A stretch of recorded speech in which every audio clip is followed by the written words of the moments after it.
오늘 읽었던 말씀 속에서 우리는 두 가지, 우리가 왜 예수님을 믿어야 하는지 그 이유를 찾을 수가 있습니다.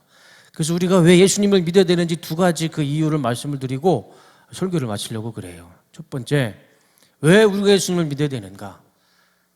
그 이유는 만물이 예수님 손에 있기 때문입니다.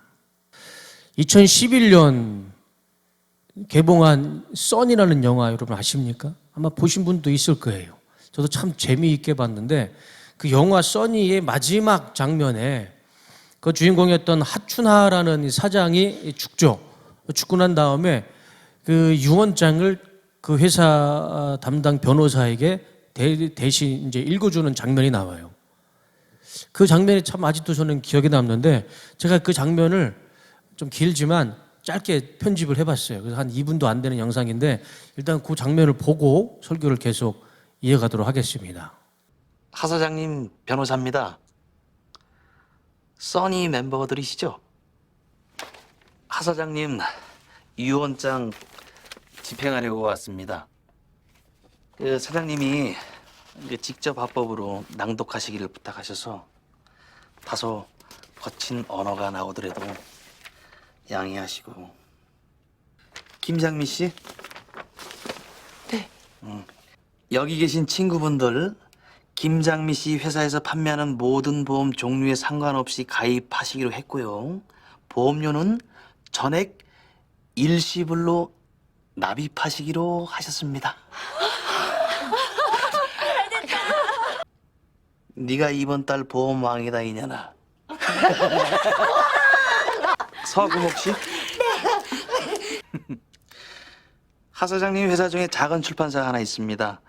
거기서 인턴으로 일 배우시고 6개월 후에 정직원, 6년 후 시세 감안해서 매출 150% 성장 2년 이상 유지를 하시면은 경영사장 임명하신다고 하셨습니다. 망하면 데리러 올 거야 이년아. 유복희 씨. 네. 따님이랑 같이 사실 아파트 남기셨습니다. 두 분 생활비, 따님 교육비, 대학 등록금, 결혼자금까지 운용되는 펀드에서 모두 지급될 거고요. 유복희님 재활치료실 병원 예약 다 하셨습니다. 그러니까 치료 끝나는 대로 직업훈련 받으시고 서금옥 씨 다니실 회사 1층에 원하시는 가게로 창업시켜드리랍니다. 고맙습니다. 제가 왜 이 장면을 보여드렸냐면 이 변호사를 한번 주목해 보자고요. 변호사. 사실 변호사는 자기 재산을 나눠주는 게 아니잖아요. 그런데 자기 재산도 아니면서 자신의 재산인 것처럼 친구들에게 재산을 나눠줍니다. 권한이 있는 거예요, 권한이. 내 건 아니지만 이 변호사는 권한이 있었어요. 그래서 그것을 자기네 사장의 재산을 친구들에게 공식적으로 나눠준 겁니다. 저는 이 장면에 오늘 본문의 말씀과 이렇게 오버랩이 돼요. 오늘 본문의 말씀이 보면 하나님은 모든 권한을 예수님에게 주셨어요. 하늘의 모든 권한, 권세를 예수님에게 주셨고 그 예수님은 그 권한으로 우리에게 모든 인간에게 인류에게 하나님의 사랑과 은혜와 축복을 주시는 겁니다. 그래서 그것을 우리 세례 요한, 이 침례 요한이 뭐라고 표현했냐면 이렇게 표현한 거예요. 아버지는 아들을 사랑하셔서 모든 것을 아들의 손에 맡기셨다. 이게 오늘 본문이잖아요. 세번역 성경으로 읽기 때문에 좀 개역개정과 다르지만 모든 것을 아들의 손에 맡기신 거예요. 만물이 우리 예수님 손바닥 안에 있다라는 겁니다. 하나님이 그런 권세를 주셨어요. 이 세례 요한, 침례 요한이 이렇게 얘기했고 예수님 본인도 어떻게 말씀하셨냐면 이렇게 말씀하셨어요. 너희는 마음에 근심하지 말라. 하나님을 믿으니 또 나를 믿어라. 너희들이 하나님을 믿는 그 믿음을 똑같이 나를 믿어라. 왜요? 하나님이 권세를 주셨으니까. 하나님이 예수님에게 권세를 주셨으니까 하나님을 믿는 것처럼 예수님을 믿으라는 겁니다. 분명하잖아요. 자, 오늘 본문의 말씀을 다시 한번 볼까요? 아버지께서 아들을 사랑하사 만물을 다 그의 손에 주셨으니, 이 만물이라는 단어에 한번 주목해 봅시다. 만물. 이 만물이라는 단어를 이 사전적인 의미가 이렇게 됩니다. 세상에 있는 갖가지 모든 것. 여러분도 알고 저도 알고 있는 이 만물이라는 단어의 의미. 그러니까 세상에 있는 모든 것이 만물이에요. 모든 것이 만물이에요. All things, all creation. 그러니까 창조된 모든 것, 존재하는 모든 것은 예수님 손바닥에 있는 겁니다. 이 땅에 창조된 모든 것, 존재하는 모든 것은 만물은 예수님 손에 달려 있는 거예요.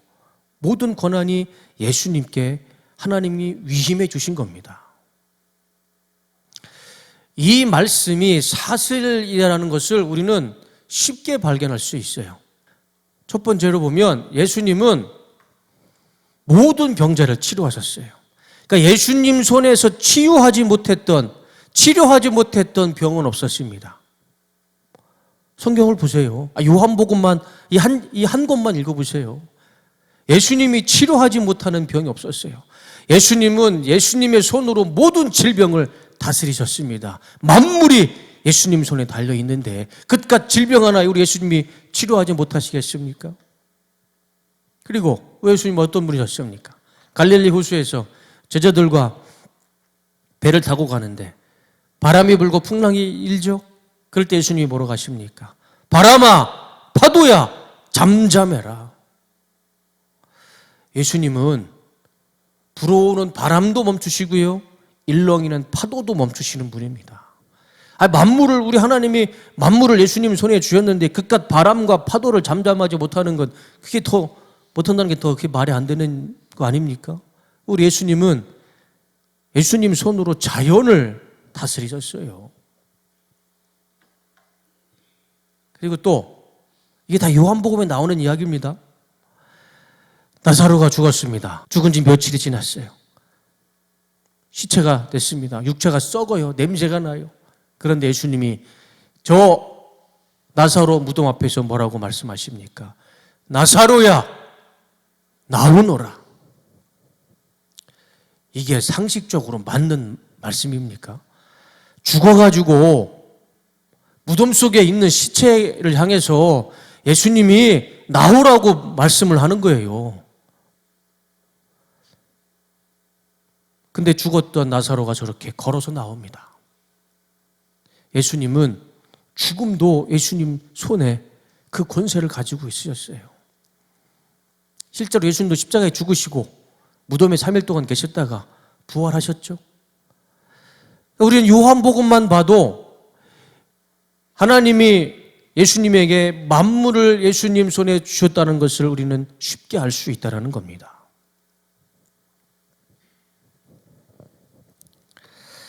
다시 한번 볼까요? 아버지께서 아들을 사랑하사 만물을 다 그의 손에 주셨으니, 예수님은 보이지도 않는 질병도 죽음도 다스리시는 분입니다. 우리 저 말씀 가운데 우리 인생에 답이 있지 않습니까? 그 만물 속에, 저 만물 속에 해당 안 되는 인생이 있습니까? 저 만물이라는 단어 속에 저와 여러분들의 인생은 해당 사항이 없습니까? 저 만물이라는 단어 속에 우리 인생의 모든 것이 담겨져 있잖아요.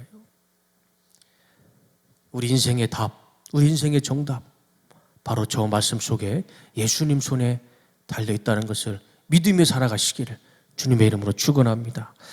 여러분 앞에 있는 우리 많은 인생의 문제들이 있을 겁니다. 앞으로 여러분들 전역하고 살아가야 할 인생 가운데 수많은 문제들이 있을 겁니다. 굳이 제가 여러분들에게 얘기 안 해도 여러분들이 지금 인생 가운데 가장 어려운 순간, 가장 어려운 시간들을 보내고 있지 않습니까? 저녁 후에는 이거보다 더 힘든 일들이 여러분들 앞에 산적해 있을 겁니다. 그렇지만 여러분, 그때마다 그 문제를 여러분들이 해결하려고 하지 마세요. 우리는 할 수 있는 게 극히 제한적입니다. 만물을 손에 쥐고 있는 그 예수님을 찾아가시길 바랍니다. 그 예수님을 부르짖으시기 바랍니다. 여러분의 인생의 모든 문제가 예수님 손바닥에 있을 것입니다. 예수님이 그 문제를 해결해 주실 것입니다. 그거를 우리에게 말씀해 주고 있는 거 아닙니까? 세례 요한, 침례 요한이. 이런 믿음으로 살아가는 성도의 삶이 되시기를 예수님의 이름으로 축복합니다. 두 번째, 우리가 왜 예수님을 믿어야 되는가?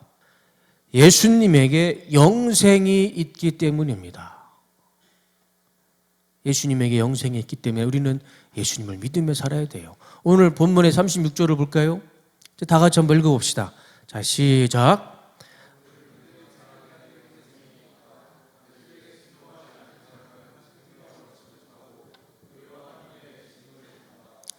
우리가 예수님을 믿어야 하는 가장 기본적인 이유, 그리고 가장 중요한 이유, 바로 36절의 말씀에 나옵니다.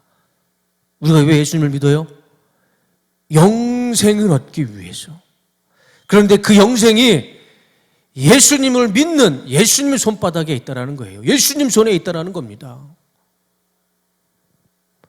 우리는 구원받기 위해, 영생을 얻기 위해서는 예수님을 믿어야 됩니다.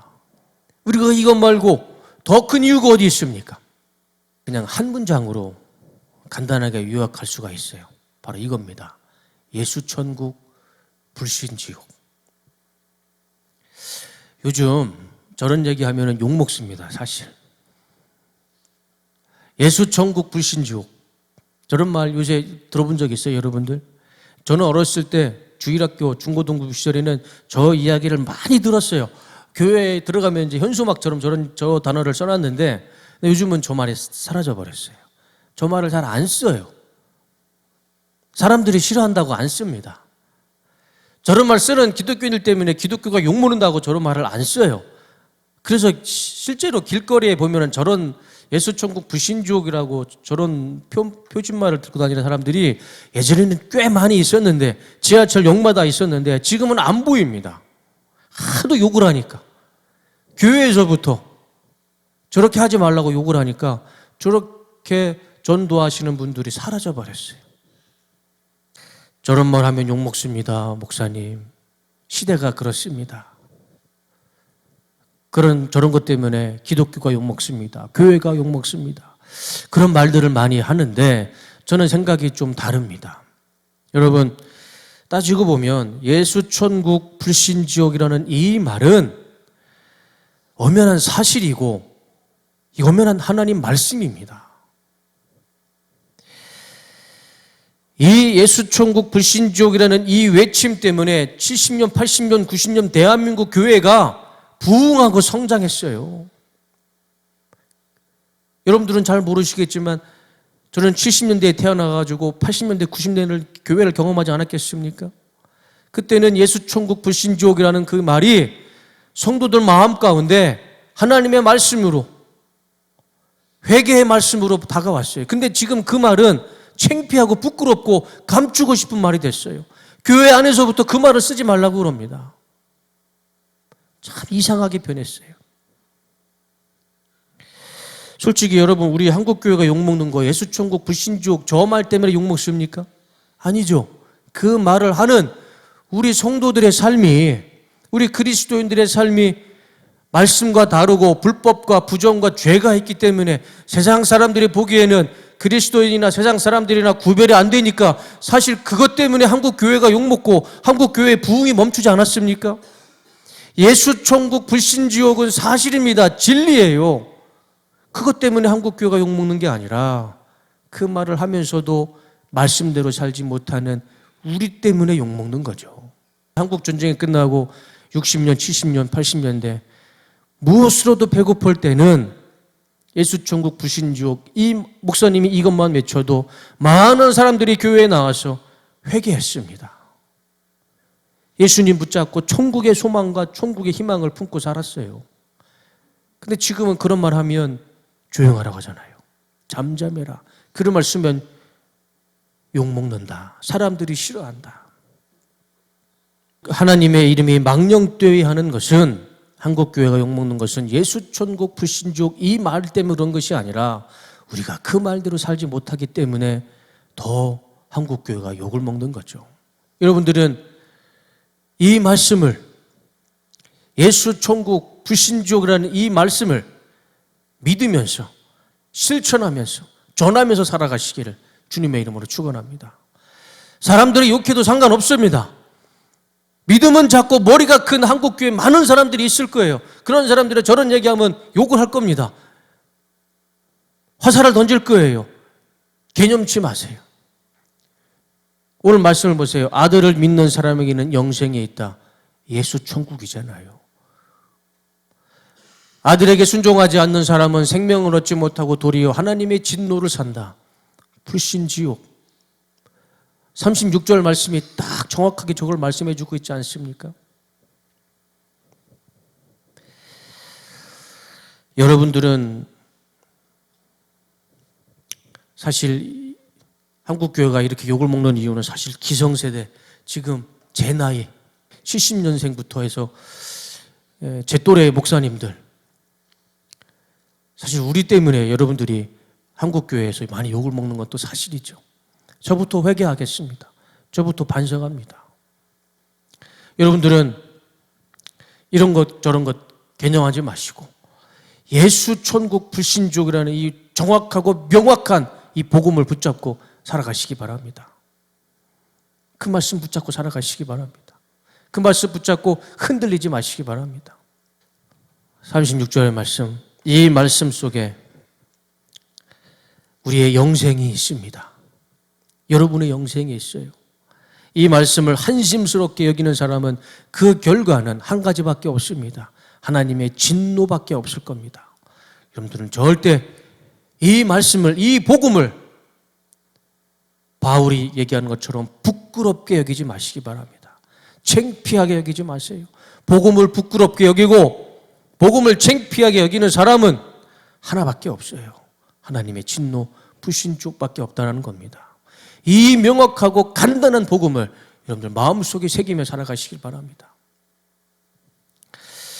그래서 우리가 예수님을 믿어야 하는 이유 두 번째, 예수 천국, 예수 구원, 예수 영생이 있기 때문에 우리는 반드시 예수님을 믿으며 살아야 됩니다. 간혹 이 예수님의 복음을 머리가 큰 한국교회 많은 사람들이 비난하고 손가락질할 수 있어요. 그거 아니다, 그거 틀렸다, 시대에 맞지 않는다, 그런 소리가 들리거든 귀를 막으시고 여러분들은 이 말씀, 예수 천국 불신족이라 이 말씀 붙잡고 믿음의 경주를 끝까지 하시기 바랍니다. 설교를 마치겠습니다. 제가 지난주에 이 기사를 보고 깜짝 놀랐어요. 거짓말이라고 생각하고 싶었습니다. 그 기사가 뭐냐면 이겁니다. 지난주 금요일이죠? 제가 날짜가 잘 안 보이는데 머스크 인간 뇌의 칩 이식 임상시험 FDA 승인 곧 참가자 모집. 여러분 이거 굉장한 비약적인 과학의 발달 같죠? 최첨단 과학 같죠? 그런데 저 현실을 한국교회에서는 이미 20년, 30년 전에 이미 저걸 이야기했어요. 미래에는 사람의 머릿속에 칩을 박는데 그 칩을 박지 마라. 제가 초등학교 주일학교 시간에는 얼마나 많이 배웠는지 몰라요. 저게 현실이 됐어요. 이제 사람 머릿속에 이제 칩을 심는 시대가 왔어요. 미국 FDA 거기서 이제 승인이 됐고 이제 머릿속에 칩을 박는 사람들을 모집한답니다. 신학교에 가서 신학을 공부하면서 저 세대주의 신학을 믿지 않았습니다. 그냥 뭐 신천지나 저 구원파나 통일교에서 얘기하는 그냥 사람들 겁먹이고 사람들한테 좀 무섭게 하려고 하는 이 엉터리 신학, 엉터리 교리인 줄 알았어요. 신학교 가서. 이 세대주의 신학에는 666이라는 숫자가 나오고요. 휴거가 나오고 적그리스도가 나오고 짐승의 표시가 나오고 이 베리칩이 나오는 거예요. 세대주의 신학을 제가 배우고 한국교회에 어렸을 때 제 나이 또래는 다 배우고 자랐어요. 근데 저는 그걸 믿지 않았습니다. 신학교에 들어가서. 그래서 저 설교 시간에 그런 설교도 하지 않았어요. 그런데 실제로 이제 미국에서 이런 일이 생기기 시작합니다. 그게 세대주의 신학의 이제 전천년설인데 예수님이 십자가에 죽으시고 부활하시고 교회 시대가 왔죠. 이제 성령의 시대라고 하지 않습니까? 지금 우리는 교회의 시대를 살고 있는 거예요. 제가 배운 걸 여러분들에게 말씀을 드리는 겁니다. 저는 아직 저거를 완벽하게 100% 믿지는 않아요. 그렇지만 제가 배운 거를 말씀드리는 겁니다. 자, 이제 저 교회 시대에 이제 오늘 우리가 좀 아까 제가 보여드렸던 일론 머스크가 머리에 칩을 박죠? 그럼 많은 사람들이 머리에 칩을 박지 않겠습니까? 그럴 수밖에 없어요. 그게 편하니까. 여러분 지금 핸드폰이 010으로 다 일원화됐죠. 근데 제가 대학교 다닐 때만 해도 016, 017, 018, 019가 있었어요. 근데 정부에서 그냥 그걸 다 없애버리고 010으로 하나로 만들어버렸어요. 여러분 정부에서 이제 카드 필요 없다, 주민등록증 필요 없다, 이제 베리칩 심어라. 그럼 이거 여러분 내가 살아가야 할 생존의 문제인데 그걸 거부할 사람이 있을 것 같습니까? 이제 머리에 일론 머스크가 꿈꾸는 세상, 이 머리에 칩을 받고 이제 거기에 이제 내 신분증이 되면 굳이 영어 공부할 필요 없어요. 그게 컴퓨터하고 인터페이스가 됩니다. 교환이 돼요. 그래서 다운로드 하면 됩니다. 내 머릿속에 영어를 심으면 영어가 돼요. 프랑스 필요 없어요. 중국어 필요 없어요. 공부할 필요 없어요. 그냥 다운로드해서 클릭만 하면 내 머릿속에 인식이 돼요. 그게 베리칩 아닙니까? 그러면 언어가 통일이 되죠?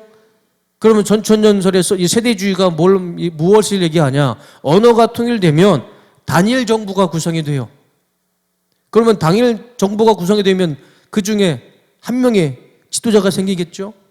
그 사람이 바로 이 세대주의에서 근본주의에서 얘기하는 적그리스도가 된다는 겁니다.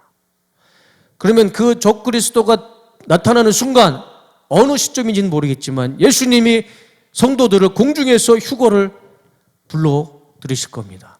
그 성경에 밭을 일구다가 한 명은 올라가고 한 명은 그대로 있고 같이 길을 가다가 한 명은 공중에 휴거가 되고 한 명은 그냥 걸어가고 그 휴거가 나타나는 거예요. 그리고 7년 동안 대환란이 나타나는 겁니다. 이 머리칩을 받지 않는 사람, 이 666 짐승의 이 숫자를 받지 않는 사람, 끝까지 견디는 사람, 그러면 마지막에 7년이 지난 후에 이제 예수님이 하늘문을 여시고 지상으로 재림하신다는 겁니다. 그리고 천년 왕국이 지난 후에 하나님은 의인과 죄인을 심판하시고 그 후에 영원한 생명, 영생, 천국의 문이 열린다. 이게 세대주의 신학이에요. 저는 저걸 배우고 자랐습니다. 근데 안 믿었어요. 그런데 그게 현실로 다가오는 것 같아요.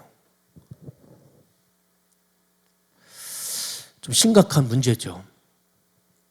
자, 여러분들 괜히 겁주려고 하는 거 절대 아닙니다. 저는 아직 세대주의 신학을 100% 이해하거나 믿진 않아요. 중요한 거는 여러분 미래는 아무도 모른다는 겁니다. 미래는 아무도 몰라요. 저 세대주의 전천년 근본주의 신학이 맞을 수도 있고요. 틀릴 수도 있습니다. 우리가 확신할 수 있는 건 아무것도 없습니다. 그렇기 때문에 우리가 무엇을 붙잡고 살아야 됩니까? 이 불확실한 미래, 세상의 종말 끝으로 달려가는 이 세상에, 이 시대에 우리가 붙잡아야 할 것은 세대주의 신학도 아니고 근본주의 신학도 아니고 칼빈주의 신학도 아니고 우리가 붙잡아야 할 것은 만물을 그의 손에 주신 이 만물을 손에 쥐고 있는 예수 그리스도, 영생을 손에 쥐고 있는 이 예수님만 붙잡고 살아가면 되는 겁니다. 여기에 우리 답이 있지 않습니까? 세상이 종말을 향해 달려가고 세상이 시끄럽고 한쪽에서는 베리칩을 받아야 된다, 한쪽에서는 받지 말아야 된다, 어디에서는 예수 천국 불신족 하지 마라, 별의 별 사람들이 다 나타나도 여러분 흔들리지 마시고 만물을 주관하시는, 생명을 주관하시는 예수님만 붙잡고 살아가시기를 주님의 이름으로 축원합니다. 예수님만 붙잡고 살아가면 흔들리지 않을 겁니다. 우리 예수님만, 만물을 손에 쥐고 있는 우리 예수님만 붙잡고 살아갑시다. 그 예수님만 믿고 그 안에서 여러분의 인생의 길과 답을 찾으시고 영생을 얻는 구원받는 주의 자녀가 되시기를 주님의 이름으로 축원합니다. 우리 잠시 시간 하나님 앞에 기도합시다. 참 세상이 참 많이 혼란해졌고 우리가 예상할 수 없을 만큼 많이 변합니다. 믿고 싶지 않지만 정말 머릿속에 이제 칩을 박는 시대가 왔어요. 뭐 세대주의, 근본주의 신학을 떠나서 세상의 종말은 분명히 있을 겁니다. 우리 예수님은 분명히 휴거를 말씀하셨고 예수님은 부활을 말씀하셨어요. 이거는 분명한 사실입니다. 그때와 그 시간은 아무도 모릅니다. 도둑처럼 오신다 말씀하셨어요. 오늘 예배가 끝나고 바로 예수님이 휴거를 하실 수도 있어요. 미래는 우리가 아무도 모릅니다. 그러나 분명한 사실은 우리는 예수님만 붙잡고 살면 됩니다. 가장 확실한 것 예수밖에 없습니다. 예수 천국 불신족밖에 없어요. 우리 이 시간에 여러분 예수님만 붙잡고 살겠습니다. 예수님만 믿고 의지하며 살겠습니다. 세상이 혼란하고 들리는 소문들이 무성할지라도 믿음 흔들리지 않고 예수님만 믿으며 살겠습니다. 이렇게 여러분들의 믿음을 결단하고 기도하는 시간을 갖도록 하겠습니다. 우리 기도합시다.